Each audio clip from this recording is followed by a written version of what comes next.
Well, we talked a little bit about hybrid working, and I'd be really interested to get your views on how you see collaboration changing, if it will change in a hybrid work environment. Yeah, so I think, I mean, what I'm seeing, and I'd be curious about what you see too, because you see a broader spectrum of all this than I do, but some of the reports I've been looking at were showing that people, as they went into COVID, were working 5 to 8 hours more a week, deeper, into the night, earlier into the morning, on all sorts of, either instant or email or other things like that. And the troubling thing for me that I'm hearing about in all the interview work that I've been doing is the meetings have gone from just, example of an hour down to half an hour, right? Yeah. So if you're working an 8-hour day, it moves from 8 meetings to 16. I'm making that number up, but it's just the volume. And that does a number of things that are really hard for people, right? It creates a greater intensity in that 30-minute block. You've got to be on just a little bit more and focused. It creates switching costs as you're moving from one point to the other. And then it creates a longer to-do list, right, at the end of the day, right? And you're not 8 things, but 16 now that you've got to kind of follow up on and whatever commitments. And so I think the overload, and the things that, again, I'm talking about in the book or other things we're doing in the consortia is a really big deal for people to be paying attention to. And I think part of the reason that we're experiencing so much stress through COVID is that in part there have been more of these demands placed on, and then in part it's happened right as we've been pulled out of the external groups that kept us sane because of social distancing. You know what I mean? So the book clubs, the athletic groups, other things like that really play a role in the well-being side of us all. And that kind of gotten taken away. And so I think, at the heart of it, the people that are going to do better, they're going to be more intentional at finding ways to push these collaborative demands down. And there'll be professional connections that are important, but I also hope they invest in some of the well-being side too, you know what I mean, to kind of do that. That's at the individual level.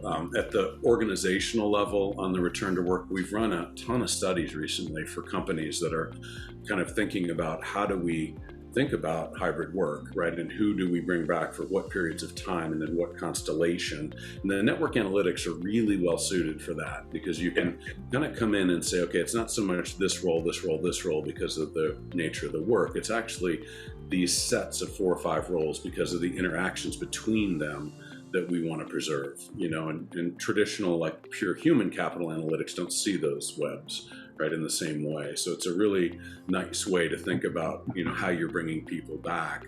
But I think the biggest insight to me that's been intriguing is when we would ask all these people in the analytics, what do you need to be turning to other people for face-to-face versus remote? And at the heart of it, we would hear in the face-to-face interactions, it was innovation, it was growth in my work, and it was getting a sense of energy or purpose, right, from others.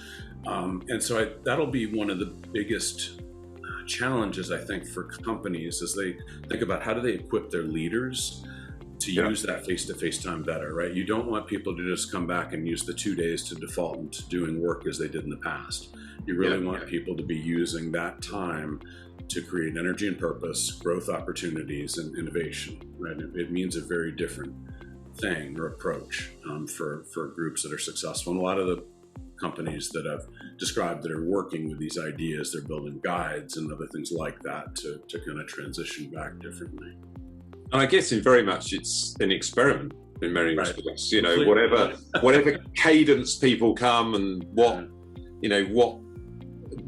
interactions we think we need to do face to face versus remotely, and I guess we're going to have to measure that, and then learn from it. Learn from it. Hopefully, kind of be able to have some of the network analytics too to see. It was fascinating to me as we went into COVID. I tagged a couple of questions onto these massive surveys, big vendors that were putting it out there. And I just said, just give me an open-ended question that says, what are you learning right from this experience? And this goes out to 1,000 people or 1,000 companies, you get like a page of open-ended responses back, right? Nobody has the time for it, but we were getting hundreds of pages back, right? Of people that were like deeply thoughtful comments around kind of, because it was such a shock to the system, right? An experiment, like you're saying, was just happened so quickly.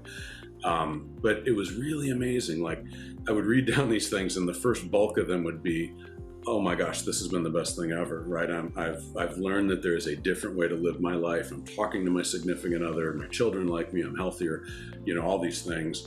But then the amazing thing is I would see the exact reverse on just as impassioned. It would be, oh my gosh, where did my commute go? I can't believe that's gone. That was the only time I had. And for the second category, it's not really the commute. It's that they gave up control of the situation. Yeah. Right. And they let, the system to define versus playing offense and kind of shaping it. And I think that's like, to me, and related to this book, that's one of the core ideas that I think we've all got to be playing a little bit more. There's nobody else paying attention to it. There's no chief collaborative overload officers. There's no kind of analytics really that are really targeting it just yet. Anyway, that people have to kind of make their own way and experiment at a personal level too. In this series, we will be speaking to a range of senior leaders who are pushing a data-driven and digital HR agenda. Make sure that you subscribe via your podcast app of choice and also via our YouTube channel for free and regular interviews with the digital HR leaders of the future.